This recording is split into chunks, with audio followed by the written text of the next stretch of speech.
সাবধান, এই 9 ধরনের জমির নামজারি বন্ধ ঘোষণা। দেশে ভূমি সংক্রান্ত জটিলতা ও অবৈধ নামজারি বন্ধে কঠোর পদক্ষেপ নিয়েছে সরকার। ভূমি মন্ত্রণালয়ের সর্বশেষ নির্দেশনা অনুযায়ী 2025 সাল থেকে 9 ধরনের জমির নামজারি সম্পূর্ণভাবে বন্ধ থাকবে।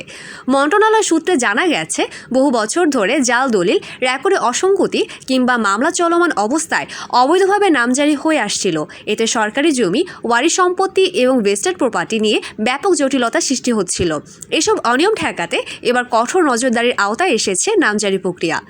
ভূমি মন্ত্রণালয় জানিয়েছে, এখন থেকে কোনো কর্মকর্তা বা কর্মচারী যদি অবৈধ কাগজপত্রে নামজারি করে দেন বা গ্রহণ করেন, মন্ত্রণালয় থেকে সরাসরি তা শনাক্ত করা সম্ভব হবে। কারণ নতুন সফটওয়্যার ভিত্তিক নামজারি তদারকি ব্যবস্থা ইতিমধ্যে চালু করা হয়েছে। যে 9 ধরনের জমি নামজারি বন্ধ: 1. দলিল ও রেকর্ডের মধ্যে অমিল থাকলে। 2. মালিকানার শর্ত বিলুপ্ত বা বিতর্কিত হলে, যেমন দেশভাগের সময় পরিত্যক্ত সম্পত্তি। 3. ভেস্টেড প্রপার্টি বা শত্রু সম্পত্তি। 4. নদী ভাঙ্গন বা শিকস্তি পয়স্তি জমি, যা নদীগর্ভে বিলীন হয়ে গেছে। 5. মালিকানা নিয়ে মামলা চলমান এমন জমি। 6. অবৈধ হেবা দলিলকৃত সম্পত্তি, যেখানে হেবা নিয়ম লঙ্ঘিত হয়েছে। 7. সরকারি দপ্তর বা বোর্ডের নামে রেকর্ডভুক্ত জমি, যেমন পানি উন্নয়ন বোর্ড বা বিদ্যুৎ বোর্ডের জমি। 8. প্রয়োজনীয় দলিল, রেকর্ড বা কাগজপত্র অনুপস্থিত থাকলে। 9. বাটোয়ারা বা বন্টনামা ছাড়া উত্তরাধিকার সূত্রে পাওয়া ওয়ারিশ সম্পত্তি।